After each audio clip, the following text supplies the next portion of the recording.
Hey everybody, and welcome back to another episode of Ritual Motions RMTV. We have an exciting show this week.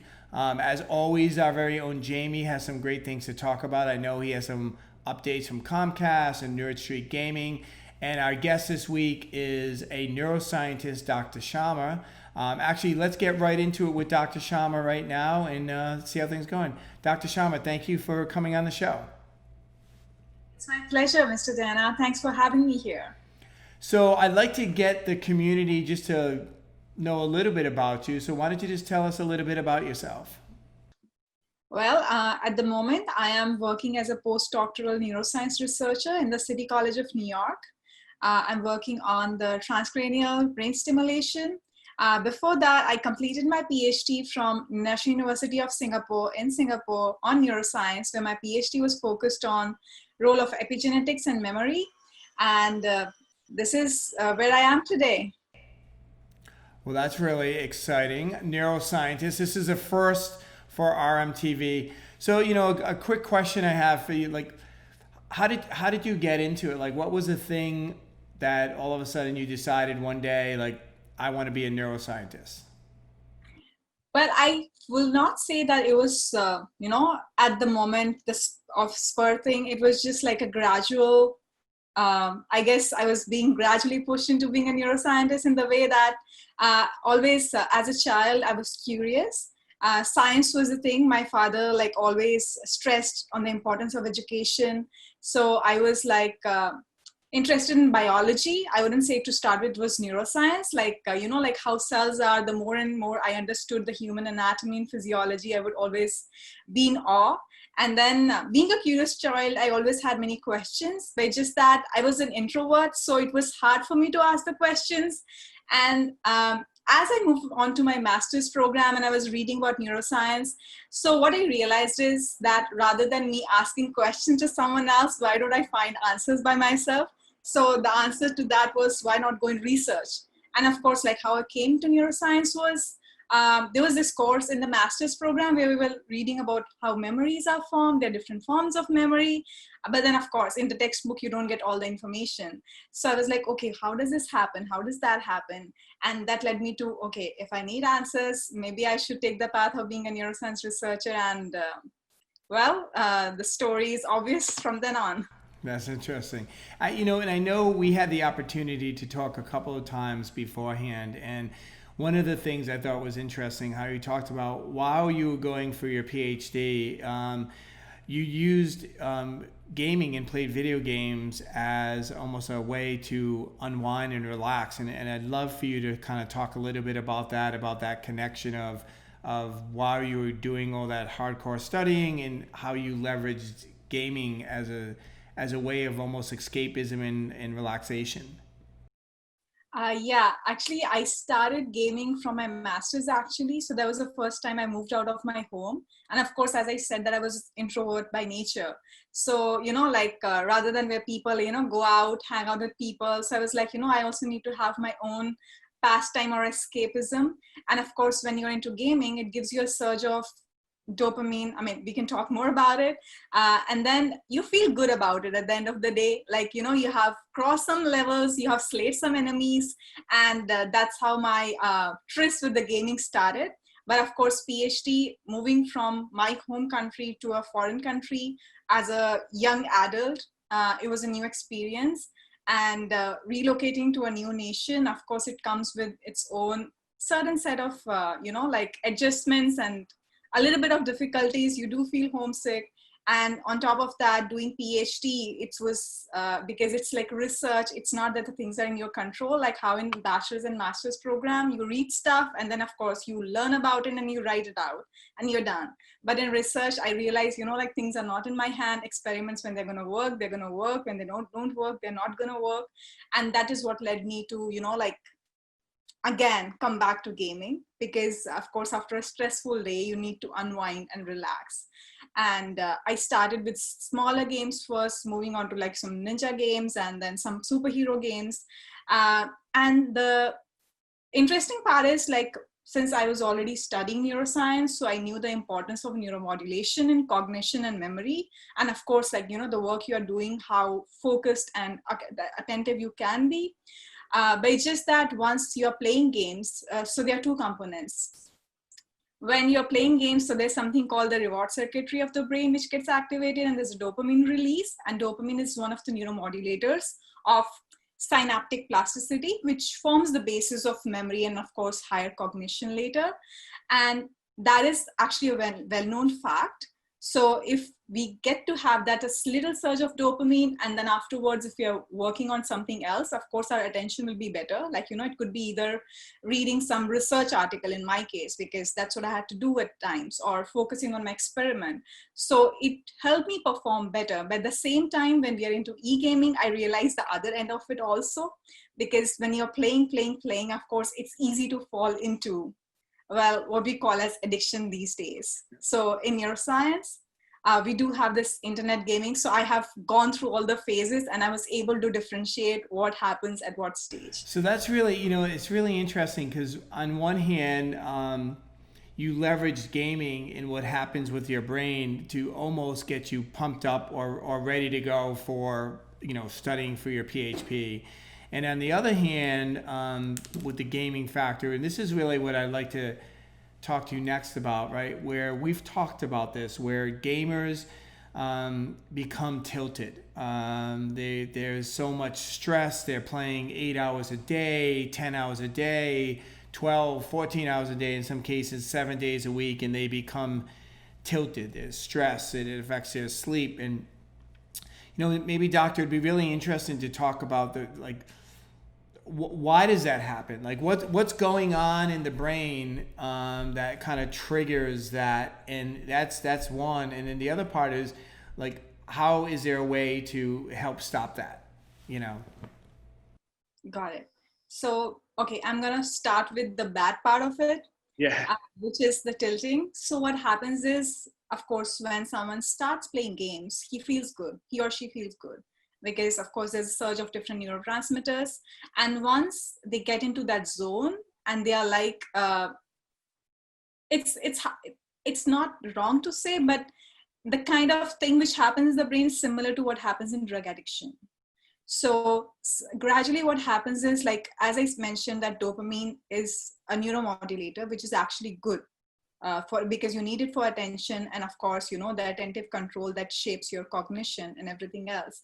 But what happens with time, if you are like exposing yourself to those cues repetitively, and the dopamine is being released and released, there comes a point where the cell's sensitivity to dopamine reduces. Like, it's not as it should be in normal scenarios. So in those cases, what happens is, now our body needs even stronger input to get that high.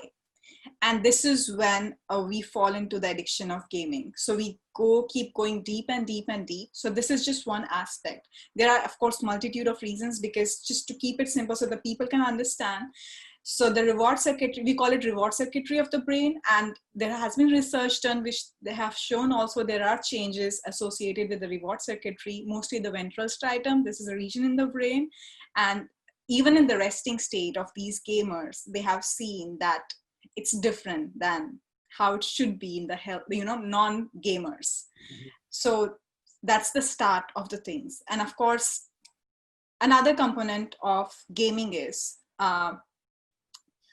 there are different factors, different brain areas which change, and these different brain areas that are changing, they are responsible for a multitude of, I would say, functions.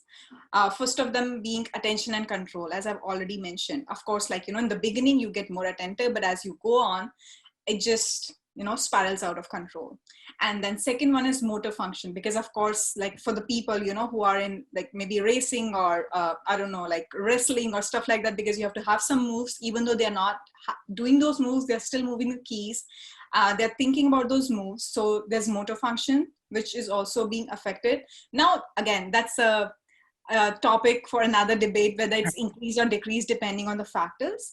Then another being the impulse control. That is where it gets tricky. Now, normally our brain tends to, we can control certain impulses, but once we are falling into this loop, we are kind of losing that impulse control. And of course, the most important, now we're coming to it, is the emotional regulation, which is, the stress, the anxiety, and the frustration. And of course, the sensory motor coordination. So now coming on to this emotional regulation loop. First of all, when we are into e-gaming, we lose our impulse because we are so much into it. It's giving us high. And after a point, of course, we need to cross more levels to get the same kind of high, which we were able to get in maybe like the first very simple levels. So now we need to be there so that we get there. And once you lose that impulse control, now comes that emotional regulation factor. Now there are two kinds of stress, eustress and de-stress. Eustress or acute stress is good. Like, just how before the exam you're stressed, you want to learn just before that, so it's fine. But then there's a chronic stress, which is like, oh my God, what's gonna happen? That screws up the whole system. So with eustress, in the beginning, it's fine when people are getting, used to the e-gaming. So it's helping them, take those challenges on, get the high, and keep on moving forward. And then there comes a point which I have experienced, that normally in some of the games, there are PvP, player versus player challenges or tournaments, and you form a group or something like that. And then of course, your performance, it reflects on the group performance. And now gaming world, we are escaping so that we can get the recognition. So now we want to maintain that recognition. So now that eustress converts into de-stress. And now this leads to that frustration level. So there's a very fine line between these two. So this is how the tilting, like, the gamers have this tilted response. And after a while, if we are not being mindful of what's happening, of course, it gets worse and worse. And now coming back to how we can avoid it. So that is the $1 million question. Of course, like, more research needs to be done, but whatever my understanding is from the research that has been done until now, as I mentioned, that dopamine is, like a neuromodulator, which is there for attention, motivation, and learning. So one thing is like, maybe that's, again, we have to have control on ourselves. We have to like have a schedule, because of course in today's world, we do understand, of course, in the coronavirus time also, everyone is inside, everyone is stressed. So why not use this to our advantage rather than to our disadvantage? And how do we do that? So what we do is, like, schedule different pockets of time. Like, let's say I'm going to play a game from 12 to 12:15, and for the next 45 minutes, I'm going to focus on my work. It could be anything. It could be actually your schoolwork, or you want to read a book, or maybe you just want to have a nice chat with your, friends or family. And then again, you have that 15 minutes break where you go back to your game. And then you again have the 45-minute other things to do. Like, it could be relaxing, anything. So in this case, when you are designing your gaming time in this way, what will happen is, now those 15 minutes, you have had enough dopamine surge, and now your body has enough. You're not like, continuously going through the similar cues where your, like the regions, brain regions, and the dopamine receptors are being losing their sensitivity. So now you can use this dopamine to actually even focus on your work and also feel productive, and you go back to your gaming, because of course we love it and we want to cross those levels and have those milestones reached. And then you go back again. And then another thing is to be very mindful of, like, when, because we have to understand this, that we are going to the e-gaming because we want to escape, we want to have a relaxation. So it becomes very important to have, that feeling, hey, we are here to relax, not to get stressed out. If we are not beating an opponent, it's fine. We can go back, increase our powers, increase our points, buy some cool weapon, and go back and then slay the enemy. So it's fine if you're not getting, let's say, what you have decided to, okay, I'm going to have this much points and this much rank in this battle. It's fine. You can come back again later with that dopamine, which works in your favor, because then you will be attentive also. You're doing the stuff, and that will also increase your focus in your game. So these are some of the points which, we can keep in consideration. And of course, like, in between, if you're doing light physical exercises, maybe meditation, could be anything, because different people have different interests and, like, different inclinations. So for some people, like, since you're sitting, like, you have done that 15 minutes gaming, you can do either your work, or you can have some exercises, mindfulness, like go out, just take a stroll outside, dance, listen to music, come back. That will also increase your focus in the game also. So it's like, both are like, it's a loop.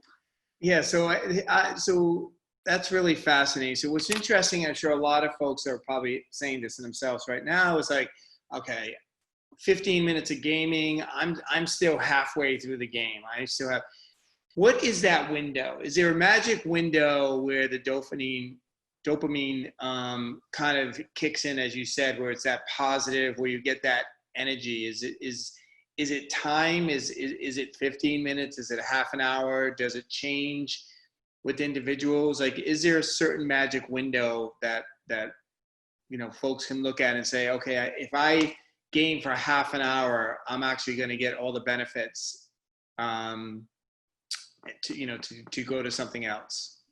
So actually it might depend on person to person. Like, of course, maybe to begin with, it could be like 10 minutes, 15 minutes, because when you're on lower level, normally, like if you're doing a certain stuff which is novel or certain stuff which gives you an high, like just that moment is enough because dopamine is released into your body. So you don't need like even more of that. But I do understand, because there are certain levels, like, you maybe need 20 minutes, 25 minutes. And that happens when you are like leveled up in the game. So maybe then you have to design your schedule in a way that you are playing for half an hour and then you're having 1.5 hour break. So it should be like, in that sense. So you're not like on the e-gaming, like even if let's say you want to play for 8 hours and you're not sleeping or you're taking naps in between. So you have to design it in a way that you're not into that continuously. But to specifically answer your question, I am not sure if we have come to a specific time window, but we do know that there are individual variation, and we do know that this dopamine surge happens as long as you're a person, or like, of course, like most of the research is done in animals. They're exposed to a novel environment or a novel experience, and then you have a dopamine surge. That's great. Well, Dr. Shaman, I want to thank you for taking the time today, and also, really more importantly, is breaking the mold of what people tend to think about gamers, right? And we talk about this all the time. I have these conversations, and when we talk about esports and gaming, and most people have this idea that it's a 22-year-old guy in his parents' basement playing video games for 23 hours a day. But here we have a neuroscientist, female gamer that is really, it's inspiring. So I really want to thank you for taking the time today to coming on the show. I'm going to say to our community, you can always reach us at rmtv@ritualmotion.com and email. Some folks may have some other questions, or, this is a pretty deep conversation, and there's a lot of great knowledge that you just shared with us. So I'll let the community, if they do have questions, I'll filter those to you. But I do want to thank you for taking your time today and coming on. Thank you so much, Mr. Dana. It was my pleasure, and I would be happy to answer any questions people have. That'd be my pleasure. Okay. I want to thank once again Dr. Shaman. That was unbelievable. We went from neuroscience and talking about endorphins and video games. Jamie, what did you think about all that? That was awesome. I've learned a bunch of things that I haven't learned before or didn't know. So it was great to hear from Dr. Sharma about the endorphins and this neuroscience of esports and gaming. So I'm excited too, because I know you have some things kind of coming up with Nerd Gaming and Comcast. I mean, why don't you get right into it? Yeah, sure. So it's actually pretty interesting, considering you and I got to meet Nerd Street Gaming at the College Expo earlier this year. But they'll partner up with Comcast Business. The Comcast Business is going to supply their locations with high-speed internet, and it's a huge step for Nerd Street Gaming. It's pretty cool. That's awesome. And once again, we talked about this last week. It's going to be interesting with a lot of these physical esports cafes, how they're going to manage the next several months of social distancing and bringing in folks. Exactly right. So it's going to be interesting to see, especially with things opening up, supplying their locations is pretty big. So hopefully people can get out there and test that out as soon as everything gets back to the new normal, as everyone's saying. Awesome. What else you got going on? Nerd Street Gaming again. So they're teaming up with the Immortals and they're partnering to launch an online esports summer camp. The camp will run through June and July. It should last around a week, and it will cost around $150 to participate. Well, that sounds pretty cool. What else? I know you talked a little bit about the Comcast deal with Nerd Street. Is Comcast doing anything else in the esports world? Not that was the big news, was their business and their Wi-Fi partnering up with Nerd Street Gaming. And I think you're going to probably see them more frequently in the upcoming months, supplying these different locations. That's awesome. Yeah. I think we're going to see a lot more too, Jamie. We talked about this, in the office the other day about these e-camps, and how many of them are going to stop popping up. I think it's great. I think it's important that these kids will be able to do these things, these virtual camps. But it will be interesting to see how many of them pop up throughout the country. I agree. I think could be the new kind of summer camp special. I think more teams, like you said, and more companies are going to be more apt to start running these type of things because they're going to hit a certain market that hasn't been hit before. So that'll be cool to see what happens with their camp, and anyone can participate, and it's just to have some fun and get a little competition going. So Jamie, that'll be great. What we'll do is we'll put the website down below, so anyone that is interested in the Nerd Street Gaming Camp, they can get more information. Perfect.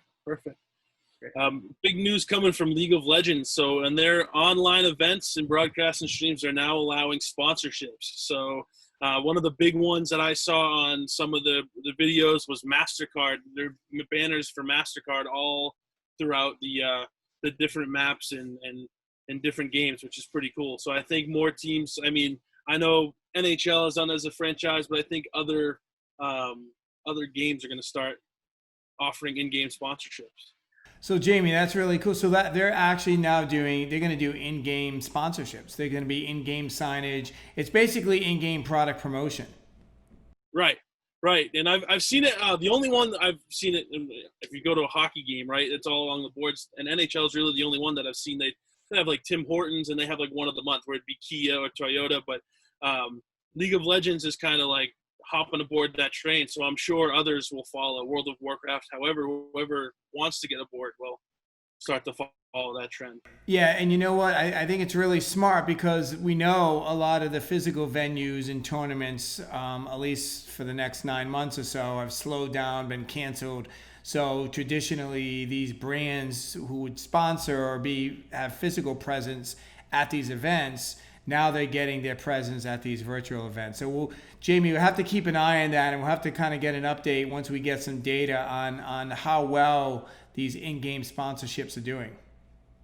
Absolutely. I'm interested to see how that pans out. And last but not least, Face It. It's a production company and an independent platform for professional competitions. They'll be taking control of Rainbow Six Siege's competitions to help kind of build their esports ecosystem to get a little more notice to the game.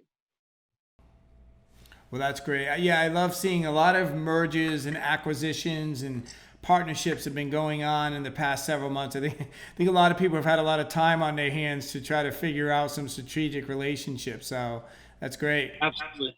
Yeah, it should be interesting. It will, I think it will work well for both platforms. Awesome. Well, Jamie, as always, you delivered. It's exciting. Summer is here. So we have all of that to look forward to. Jamie, until next week, we'll catch up with everybody. I do want to thank the community for tuning in this week. I hope all and everybody is well. And I want to also remind everyone, don't forget, we have Thank You 2020 code that you can use for anything on our website. That's our little way of thanking you, the community. Everyone be well and peace.